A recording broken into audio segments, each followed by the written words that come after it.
자, 이번 시간에는 고린도전서 2장 말씀을 통해서 신비 속에 있는 하나님의 지혜에 대해서 함께 살펴보고자 합니다. 우리가 고린도전서 1장에서는 세상 지혜로는 하나님을 알 수도 없고 구원에 이르는 진리를 알 수도 없다고 했습니다. 그러나 하나님의 지혜는 우리를 구원과 생명으로 인도할 수가 있습니다. 그래서 세상의 지혜와 하나님의 지혜가 이렇게 대비가 됩니다. 세상의 지혜라고 해서 꼭 나쁜 건 아닙니다. 세상 지혜가 우리에게 유익을 주기도 합니다. 우리가 알고 있는 일반 상식들이나 어떤 과학 지식이라든지 이런 것들이 아주 유용하게 잘 사용되고 있습니다. 또 이 세상에서 우리가 얻은 어떤 삶의 경험이나 연륜, 여기서 얻은 그런 지혜들이 우리 삶에 일정 부분 기여하는 부분들이 있습니다. 그러나 그런 세상의 지혜로는 하나님을 찾을 수도 없고 또 자기가 죄인이라는 것을 깨달을 수도 없고 죄로부터 구원받는 길을 알 수도 없다는 겁니다. 세상에 속한 지혜는 이 세상에 있는 것들을 다룹니다. 하늘에 속한 것, 영적인 것을 다루지를 못합니다. 자, 세상적인 지혜는 어떤 것이냐? 야고보서 3장 15절, 16절 말씀을 보면 이러한 지혜는 위로부터 내려오는 것이 아니요 땅에 속한 것으로 세상에 속한 겁니다. 관능적이며 마귀에게 속한 것이니 시기와 다툼이 있는 곳에는 거기에는 혼란과 모든 악한 일이 있느니라 이렇게 기록하고 있습니다. 세상에 속한 지혜, 땅에 속한 지혜, 마귀에게 속한 지혜입니다. 그런 걸 가지고는 하나님의 거룩하심을 알 수도 없고 또 저 영원한 천국에 들어가는 그 길도 찾을 수가 없습니다. 하나님의 지혜는 세상의 지혜와 다릅니다. 세상의 지혜보다 훨씬 더 높고 위대하고 완전합니다. 왜냐하면 하나님께서 세상을 창조하실 때 지혜로 세상을 창조하셨습니다. 시편 136편 5절이나 잠언 3장 19절 그리고 예레미야 10장 12절 예레미야 51장 15절 이런 말씀들을 찾아보면 주께서 그 창조 사역의 그 시작에 지혜를 가지셨고 지혜로 하늘들을 펼치시고 지혜로 땅의 기초를 굳건하게 세우셨다. 하나님께서 지혜로 세상을 창조하셨다고 했습니다. 세상이 있기 이전에 하나님의 지혜가 먼저 있었다는 것을 알 수가 있습니다. 그리고 또 그 하나님의 지혜는 무엇을 말합니까? 우리가 앞서 고린도전서 1장에서 살펴보았습니다. 고린도전서 1장 24절에 보니까 부르심을 받은 자들에게는 유대인들에게나 그리스인들에게나 그리스도는 하나님의 권능이시요 하나님의 지혜이시니라. 하나님의 지혜 누구를 말합니까? 예수 그리스도를 말합니다. 그리고 바로 그 예수 그리스도를 통해서 구원하시는 그 하나님의 지혜와 그 하나님의 그 지식이 놀랍다는 것을 사도 바울이 로마서 11장 33절에서 또 언급하고 있습니다. 이런 걸 볼 때 세상 지혜하고 감히 비교할 수 없다는 겁니다. 하나님의 지혜와 지식은 정말로 깊고도 오묘하고도 풍성하고 사람의 머리로는 측량할 수가 없는 것이 하나님의 지혜라는 겁니다. 그런데 이 하나님의 지혜는 감추어져 있던 지혜라고 했습니다. 6절 말씀해 보니까 바울이 말하는 그 지혜가 어떤 지혜냐면 그러나 우리가 완전한 자들 가운데서 지혜를 말하거니와 그것은 여기서 말하는 지혜는 이 세상의 지혜가 아니요 또 아무 쓸모없게 될 이 세상 통치자들의 지혜도 아니라고 했습니다. 하나님의 지혜는 세상의 지혜, 세상 통치자들의 지혜가 아니다라고 했습니다. 분명한 구분이 있습니다. 그리고 7절에서 이 지혜가 그동안 감추어져 있다고 했습니다. 7절에 다만 우리는 신비 속에 있는 하나님의 지혜, 곧 감추어진 지혜를 말하노니 하나님의 지혜, 곧 감추어진 지혜라고 했습니다. 그 지혜는 감추어져 있었습니다. 말하자면 하나님께서 때가 되기까지는 계시하지 않고 감추어 두셨다가 때가 되자 그것을 공개하신 것입니다. 에베소서 3장 5절에 여기에 관련된 말씀이 나옵니다. 에베소서 3장 5절에 보니까 그분께서는 이제 자신의 거룩한 사도들과 대언자들에게 성령을 통해 이 신비를 계시한 것 같이 다른 시대들에서는 사람들의 아들들에게 그것을 알리지 아니하셨는데, 자, 지금 이 거룩한 사도들 그리고 하나님의 예언자들에게는 성령을 통해서 이 신비, 이것을 계시해 주셨는데 그것과는 달리 다른 시대 사람들에게는, 다른 시대를 살고 있던 사람들의 아들들에게는 계시하지 않았다는 겁니다. 즉 하나님께서 각 시대별로, 각 세대별로 하나님께서 사람들을 다루시는 방법이 다르고 하나님의 진리를 계시하시는 정도가 다르다는 겁니다. 그래서 구약시대 아브라함이 알고 있던 그 하나님하고 우리가 믿는 하나님은 똑같은 하나님입니다. 그러나 우리는 아브라함보다도 훨씬 더 분명하고 확실한 계시를 받은 사람들입니다. 왜요?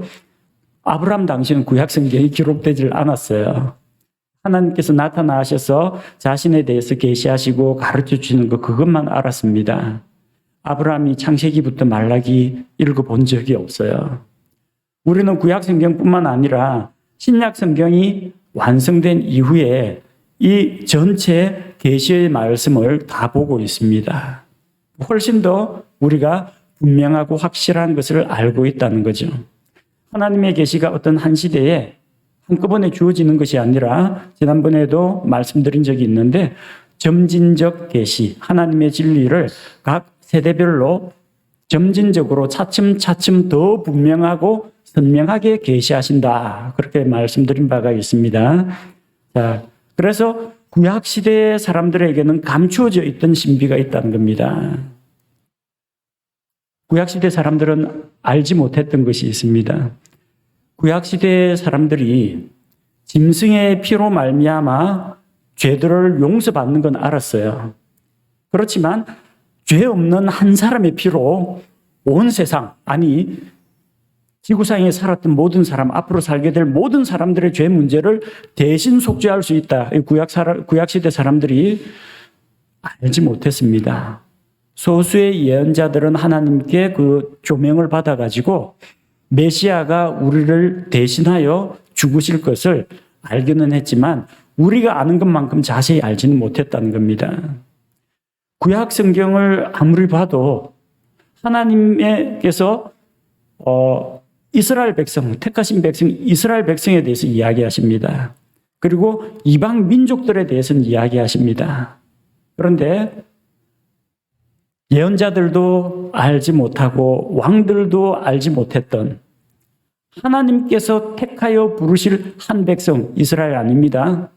내가 알지 못하는 백성이, 내가 알지 못하는 민족이 너를 찾고 너를 부를 것이요. 내가 알지 못하던 백성들이 내게로 나아올 것이라고 했습니다. 한 백성, 한 민족, 한 세대. 누구 이야기하는지 아시겠습니까? 신약교회입니다. 그걸 이야기했지만 아무도 이 한 백성이 누구냐?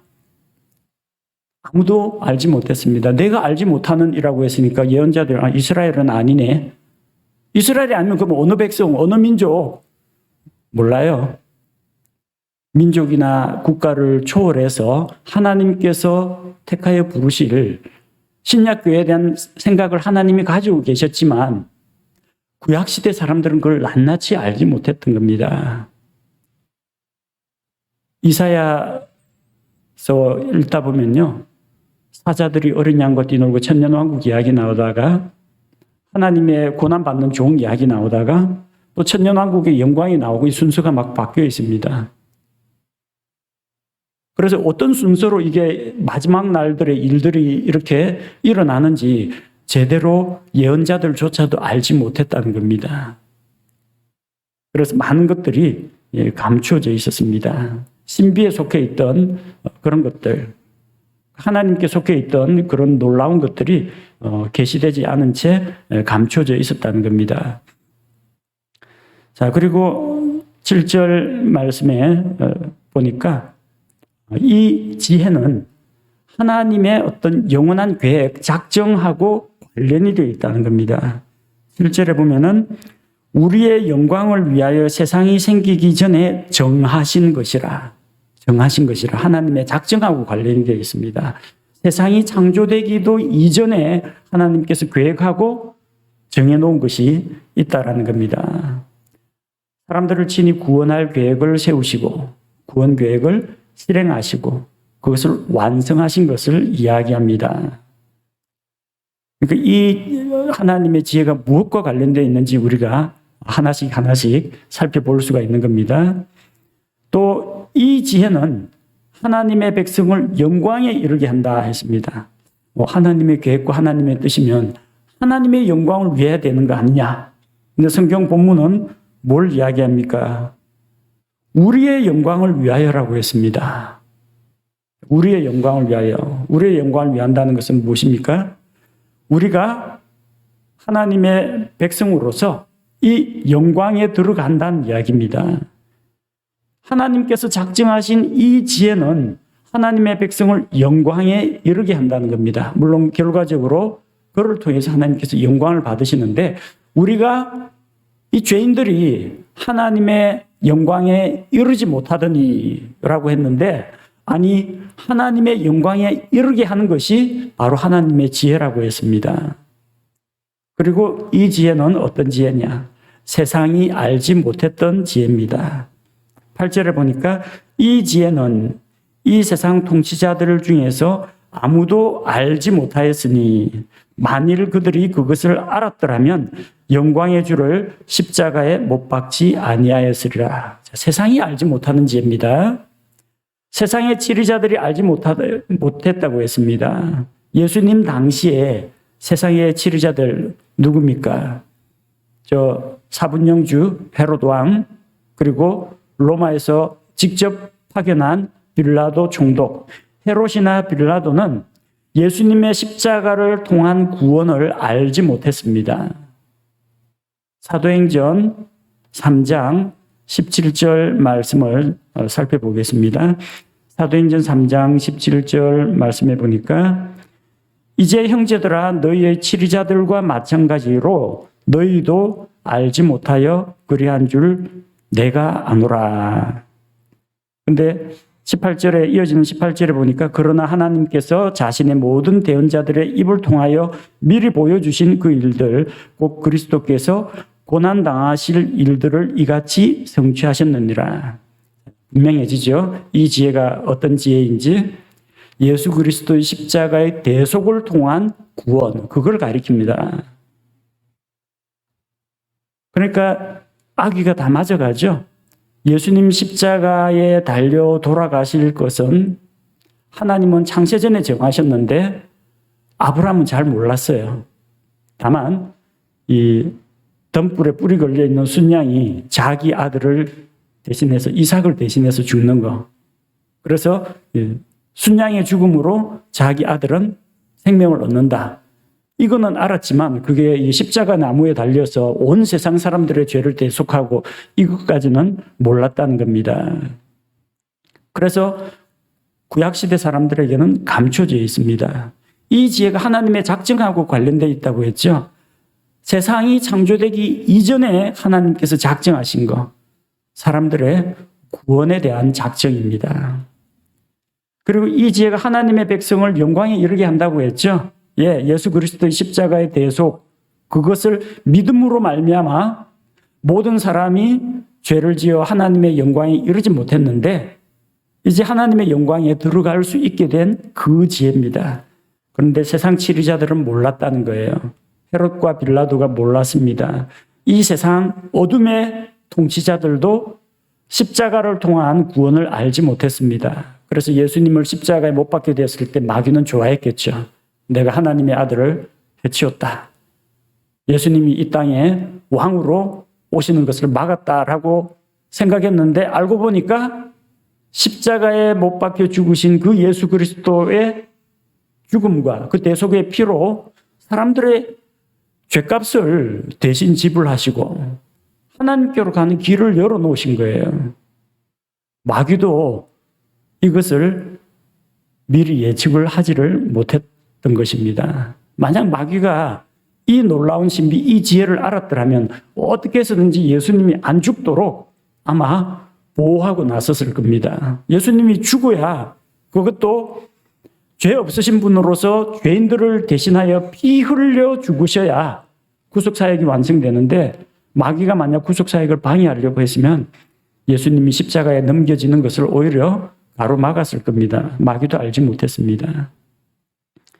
자, 그래서 9절에 보니까 뭐라고 기록되어 있습니까? 그러나 이것은 기록된 바 하나님께서 자신을 사랑하는 자들을 위하여 예비하신 것들은 눈이 보지 못하였고 귀가 듣지 못하였으며 사람의 마음속에 들어가지도 못하였도다 함과 같으니라. 그런 것들이 사람의 마음속에 떠오르지도 않았다는 겁니다.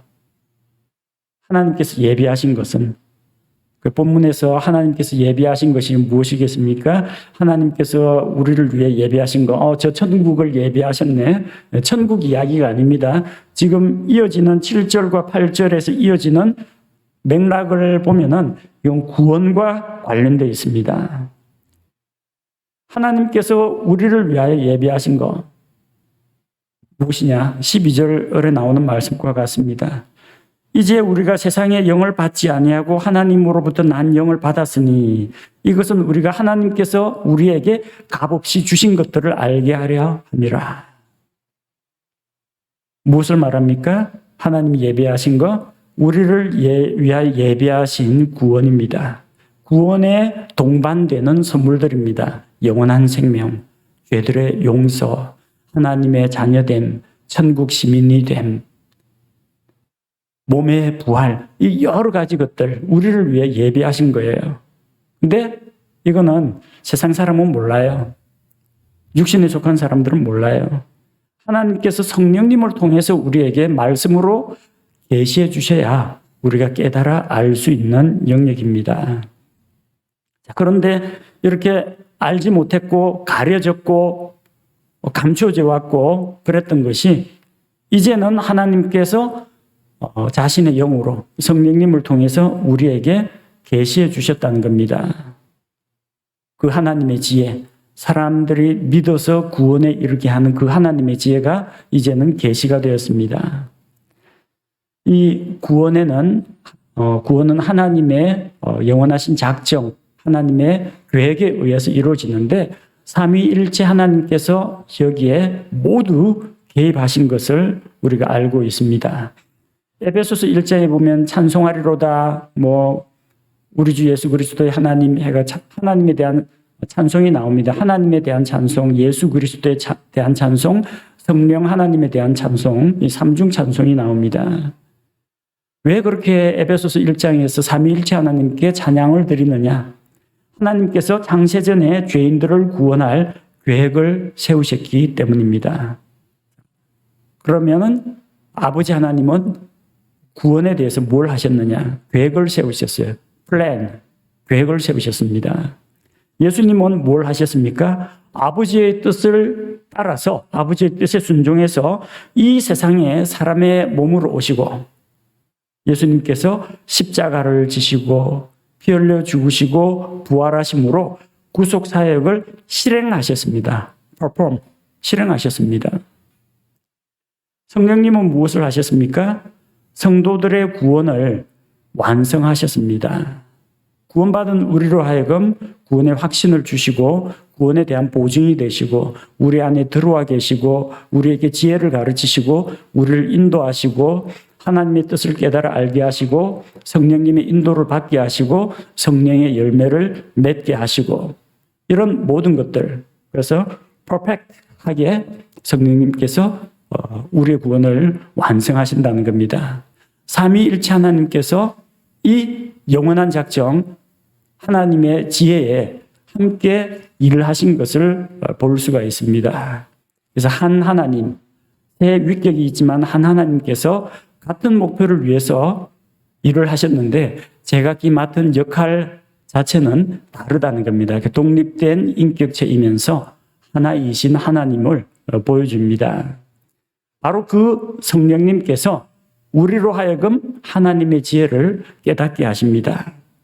10절에 보니까 그러나 하나님께서 자신의 영으로 우리에게 그것들을 계시하셨으니, 성령께서는 참으로 모든 것, 즉 하나님의 깊은 것들을 살피신다고 했습니다. 하나님께서 자신의 영, 누구의 영? 하나님의 영으로. 하나님의 영은 성령님을 말합니다. 성령님께서는 하나님의 깊은 것도 알고 계신다는 겁니다. 하나님은 우리 속을 알고 계십니다. 우리 마음을 꿰뚫어 보십니다. 그러나 우리는 하나님의 속을 꿰뚫어 볼 수가 없어요. 하나님의 속마음을 알고 있는 분은 누구냐? 그 속에 계신 성령 하나님, 하나님의 영께서 알고 계십니다. 그런데 그 하나님의 영을 하나님께서 믿는 자 안에 주셨다는 겁니다. 우리 안에 성령님께서 들어와 계십니다. 하나님의 모든 것을 알고 계시는 하나님의 영께서 우리 안에 들어와 계십니다. 그래서 성령께서는 우리에게 하나님의 신비, 하나님의 지혜, 하나님의 영원한 계획과 작정, 이것을 우리에게 가르쳐 주시는 겁니다. 11절 마음속에 말씀을 보니까 사람의 것들을 사람의 속에 있는 사람의 영 외에 어느 누가 알리요. 이와 같이 하나님의 것들도 하나님의 영 외에는 아무도 알지 못한다고 했습니다. 다른 사람 마음속을 여러분이 어떻게 알겠습니까? 친한 친구 사이라도, 부부 사이라도 속마음은 몰라요.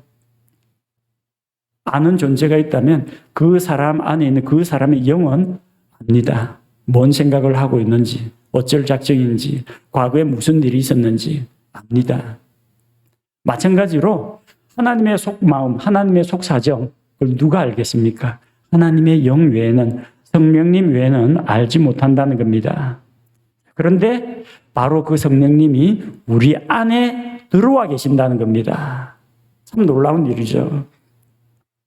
하나님께서, 성령은 하나님이십니다. 하나님께서 우리 안에 들어와 계시고 성령의 전우로 삼으시고 그할 처소가 되시고 영원토록 떠나지 않는다는 거 얼마나 놀랍습니까? 12절에 보니까 이제 우리가 세상의 영을 받지 아니하고 하나님으로부터 난 영을 받았으니 이것은 우리가 하나님께서 우리에게 값없이 주신 것들을 알게 하려 함이라. 우리는 세상의 영이 아니라, 세상의 영은 마귀의 영입니다. 하나님에게서 난, 하나님으로부터 온 영을 받았습니다. 우리가 예수 그리스도를 구원자로 믿고 주님을 받아들였을 때 성령께서 우리 안에 들어오십니다.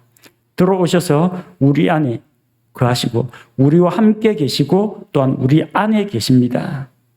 요한복음 14장 16절과 17절 말씀에 이렇게 기록되어 있습니다. 내가 아버지께 구할 터인즉 그분께서 다른 위로자를 너희에게 주사 그분께서 영원토록 너희와 함께 거하게 하시리니, 영원토록에다가 밑줄 쳐두시기 바랍니다. 영원토록 떠나지 않으십니다. 한번 들어오시면 나가지 않으십니다. 영원토록 너희와 함께 거하게 하시리니 곧 진리의 영이시라. 세상은 그분을 받아들이지 못하나니 이는 세상이 그분을 보지도 못하고 알지도 못하기 때문이라.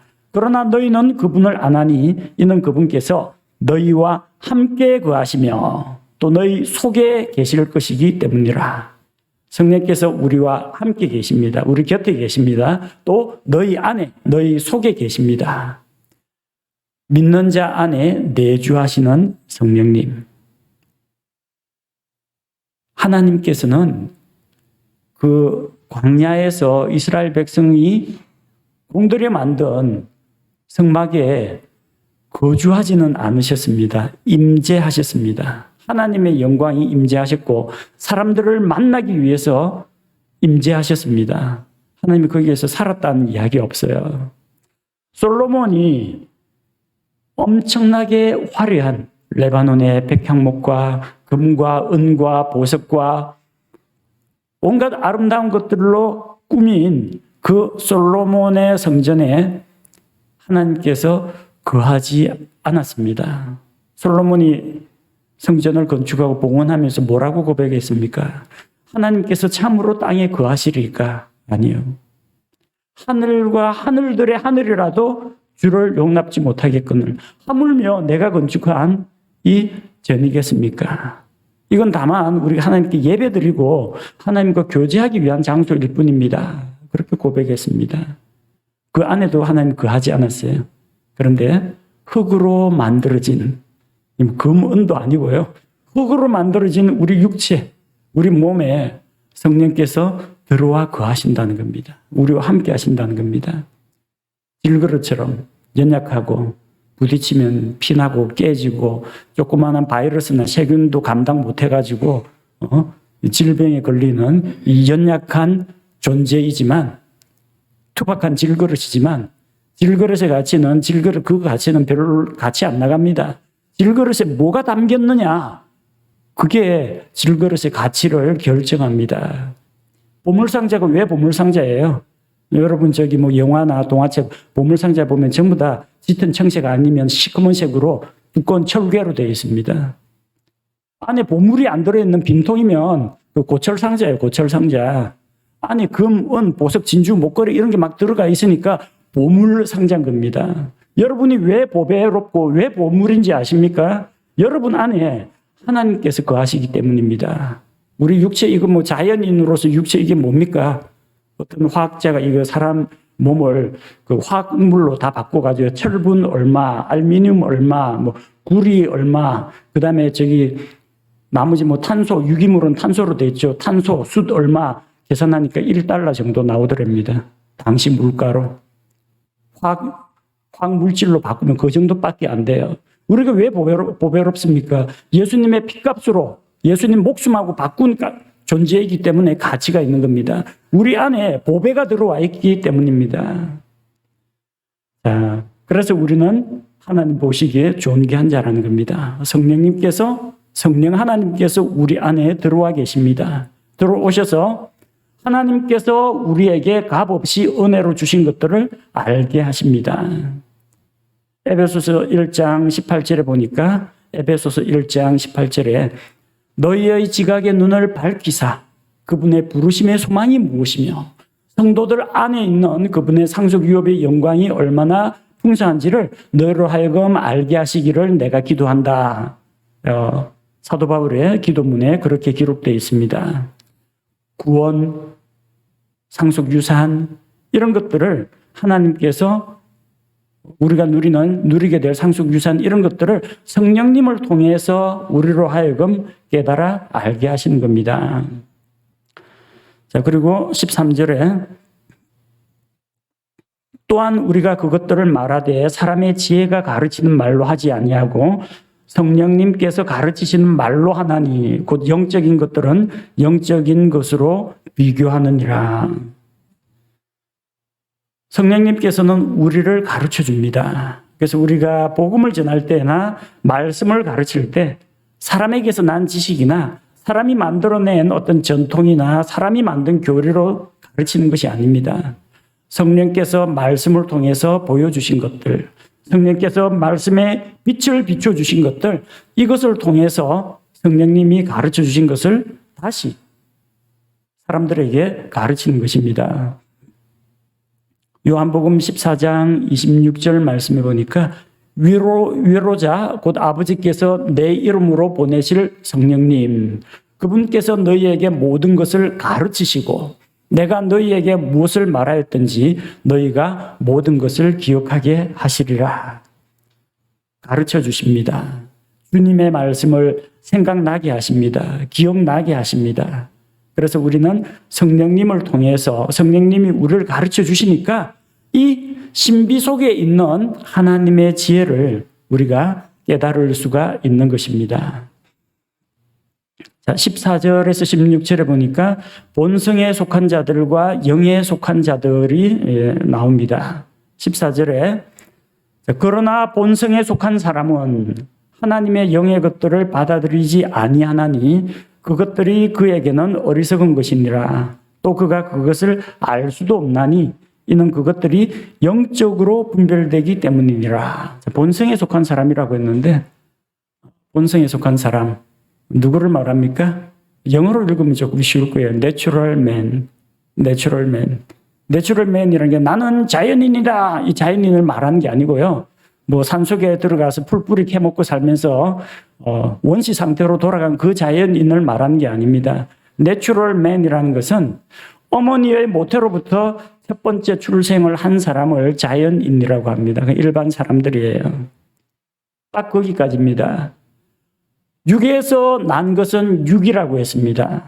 그래서 어머니의 모태부에서 나서 육신의 출생만 경험한 사람을 이야기합니다. 본성에 속했다는 게 뭐 어떤 인간의 본성을 우리가 타고났느냐 그 맥락이 아니라 내추럴 맨입니다. 두 번째 출생을 경험하지 못한 거듭나지 않은 육에서 난 그대로의 사람을 내추럴 맨이라고 합니다. 자연인이라고 합니다. 근데 이걸 가지고 또 자연인이라고 번역하면은 요즘 사람들 자연인 하면 도시인 말고 저기 산속에 들어가서 움막 짓고 채식하고 풀 뜯어먹고 사는 그런 사람으로 생각할까봐 그냥 본성에 속한 자 이런 식으로 표현을 했습니다. 이 본성에 속한 자들은 육에 속한 자들입니다. 거듭나지 못한 사람입니다. 그러니까 하나님 몰라요. 하나님의 영에 속한 것도 모릅니다. 왜? 영적인 분별력이 없기 때문입니다. 하나님과 영적인 교류 관계가 단절되어 있기 때문에 영적인 것은 모릅니다. 이해도 못합니다. 있다는 것도 몰라요. 반면에 영에 속한 사람은 알 수가 있다는 겁니다. 15절에 오직 영에 속한 사람은 모든 것을 판단하나 그 자신은 아무에게도 판단을 받지 아니하느니라. 영에 속한 사람은 그럼 누구겠습니까? 육에서 난 것은 육이요 성령님에게서 난 것은 영이니 성령님으로부터 난 자를 이야기합니다. 우리는 성령님을 통해서 두 번째 출생을 경험한 거듭난 사람들, 중생한 사람들, 이 사람들은 영에 속한 자들이기 때문에 바로 성령님의 가르침을 받아가지고 모든 것을 분별하고 판단할 수가 있습니다. 옳고 그름을 우리가 판단할 수 있습니다. 안 믿는 사람도 판단하던데요. 그 사람 양심이 있어서 그렇게 판단합니다. 그러나 하나님 기준에서 무엇이 옳고 무엇이 그른지는 세상 사람들은 판단 못합니다. 영에 속한 거듭난 사람만 판단할 수가 있습니다. 선과 악을 판단합니다. 참과 거짓을 분별합니다. 거룩한 것과 속된 것을 분별하고 판단합니다. 모든 것을 판단한다는 건 바로 이런 걸 이야기합니다. 하지만 영적인 사람은 세속적인 사람들이 하는 것처럼 육에 속한 사람들이 하는 것처럼 다른 사람을 함부로 판단하거나 다른 형제를 판단하고 정죄하거나 아니면 남의 종을 판단하는 이런 어리석은 일은 하지 않습니다. 그것도 판단이고 이것도 판단인데 뭐가 다릅니까? 앞서 말씀드린 것들은 뭘 말하느냐 하면 하나님의 진리의 말씀을 기준으로 해서 분별하고 판단한다는 이야기입니다. 그런 판단은 해야 돼요. 공의의 판단으로 판단하라. 하나님 앞에서 하나님께 순종하는 것이 옳은지 너희 말 듣는 것이 옳은지 판단하라. 이런 건 분별하고 판단해야 됩니다. 그런데 어찌하여 내 형제를 판단하느냐. 내 눈 속에 있는 들보는 보지 못하고 왜 남의 눈 속에 있는 티끌만 찾아내려고 하느냐. 형제를 판단하지 말라 할 때 그 판단은 뭐냐면 자기 기준과 자기 잣대를 가지고 다른 사람을 논단하고 왜 너는 내 기준에 맞지 않느냐. 왜 나하고는 스타일이 다르냐. 이런 식으로 논단하고 비방하고 정죄하는 것은 하지 말라는 겁니다. 판단해야 될 게 있고 판단하면 안 되는 게 있습니다. 영적인 사람, 영에 속한 사람은 말씀을 기준으로 이 세상과 또 옳고 그른 것들, 바른 교리와 거짓 교리를 분별하고 판단을 합니다. 그러나 다른 사람을 비방하고 정죄하고 자기 잣대를 가지고 논단하는 그런 일은 하지 않는다는 겁니다. 이 15절을 좀 악용하는 목회자들이 종종 있습니다. 어떻게 이걸 써먹느냐 하면요. 영에 속한 사람은 모든 것을 판단한다. 나는 영에 속했다. 그래서 아무개가 뭐 어떻게 했고 이 세상 정치인이 어떻고 뭐가 어떻고 막 판단합니다. 누가 자기에 대해서 지적하려고 하면 나는 영에 속한 사람이니까 아무에게도 판단을 받지 않는다. 나 판단하지 마. 자기는 다른 사람 비방하고 판단하면서 다른 사람이 판단하는 것은 다 거부하는 겁니다. 이렇게 엉터리 해석을 한 사람이 있어요. 근데 이 말씀의 본 뜻은 뭐냐면요. 영적인 사람은 이렇게 성령님께서 주신 지혜와 분별력과 말씀을 가지고 옳고 그른 것, 선과 악, 진리와 거짓을 분별하고 판단을 하는데 자기 자신은 판단을 받지 않는다는 거, 아무에게도 판단을 받지 않는다는 게 지적이나 권면을 받지 않는다 그런 이야기가 아니에요. 영적인 사람이 성경 말씀을 통해 바르게 분별하고 판단하고 결심한 것은 다른 사람의 견해나 주장 등에 의해서 판단받을 필요가 없다는 겁니다. 제가 설교 말씀을 준비를 합니다. 성경 말씀을 읽고 연구하고 묵상하고 성령님께서 주신 지혜를 가지고 준비를 합니다. 하나님께서 이 말씀을 할 수 있도록 제 마음속에 동기력을 주시고 그 말씀을 통해서 제게 깨달음과 은혜를 주십니다. 이거 가지고 제가 혹시 내 설교가 잘못되었으면 어떡할까 유명한 목사한테 자문을 구하거나 주석을 찾아보면서 내게 맞나 틀렸나 주석이 아니라고 하네 아이고 내가 잘못 생각한 모양이네 이런 식으로 할 필요 없다는 겁니다. 정말로 하나님의 영께서 함께 하셔서 진리를 바르게 분별했으면 사람들의 생각이나 판단 그거는 비교나 참고의 대상은 되겠지만 그거에 의해서 좌우될 필요는 없다라는 이야기입니다. 설교하면서 설교 원고 다른 사람한테 주고 이번 주일날 요래 설교해도 될까요? 일일이 자문받고 그러지 않습니다. 왜? 하나님께서 주신 확신과 담대함이 있기 때문에 담대하게 이야기를 합니다. 은혜 받을 사람 은혜 받고 도전 받을 사람 도전 받고 또 감당을 못해가지고 그게 찔림이 되는 사람은 찔림을 받으면 되는 겁니다. 사도 바울이 담대하게 고린도 교회 문제에 대해서 다 이야기하죠. 고린도전서 1장부터 16장까지 하면서 교회 문제점들과 권면, 성령님께서 주신 지혜, 그리고 내 생각에는 이것이 좋으니 하면서 다 이야기를 하죠. 다 판단했지 않습니까? 그럼에도 불구하고 바울은 아무 눈치도 안 봅니다. 하나님과 하나님의 말씀의 눈치 외에는 아무것도 보지 않습니다. 아무 거리낌이 없다는 거예요. 이게 영에 속한 사람의 특징이라는 겁니다. 이렇게 해야 영에 속한 사람이 담대하게 복음을 전할 수가 있고 담대하게 말씀을 선포하고 가르칠 수가 있는 것입니다. 자, 그리고 16절 말씀해 보니까 누가 주의 생각을 알아서 그를 가르치겠느냐. 누가 하나님의 생각을 알아서 누가 하나님께 코치를 하거나 훈수를 둘 사람은 아무도 없습니다.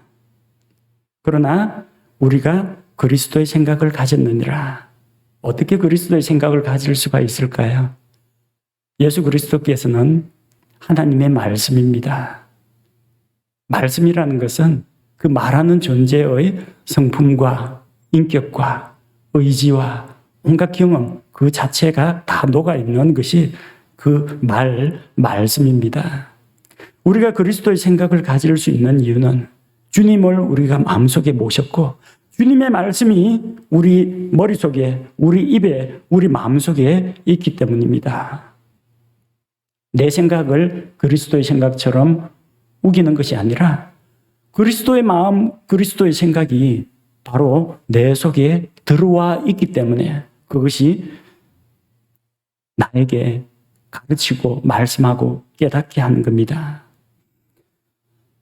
주의 생각을 알 수 있는 방법은 예수 그리스도를 믿고 구원받아 성령님을 마음속에 모시고 그 성령님의 인도와 가르치심을 받아 성경 말씀을 읽을 때 우리가 주의 생각을 알고 배울 수가 있습니다.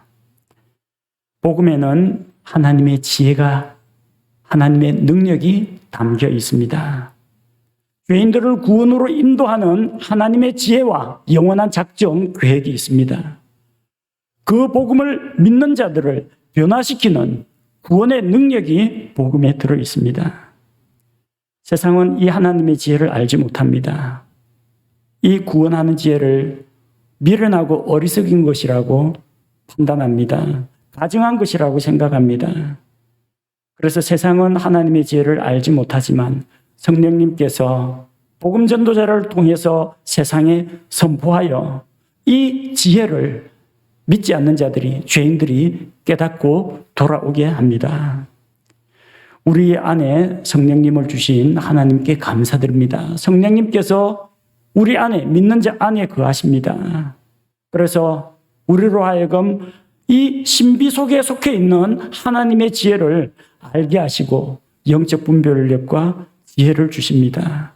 우리 안에 내주하시는 성령님, 말씀을 깨닫게 하시는 성령님, 우리를 진리 가운데로 인도하시는 성령님, 우리를 위해서 탄식하면서까지 중보하시는 성령님, 또 우리가 죄를 지을 때 마음속으로 슬퍼하시는 그 성령님, 우리가 주님을 만나는 그날까지 우리 곁을 떠나지 않으시며 우리에게서 떠나지 않으시며 언제나 함께 하시면서 우리의 구원의 보증이 되시는 그 성령님을 우리 안에 주신 하나님께 감사드립니다.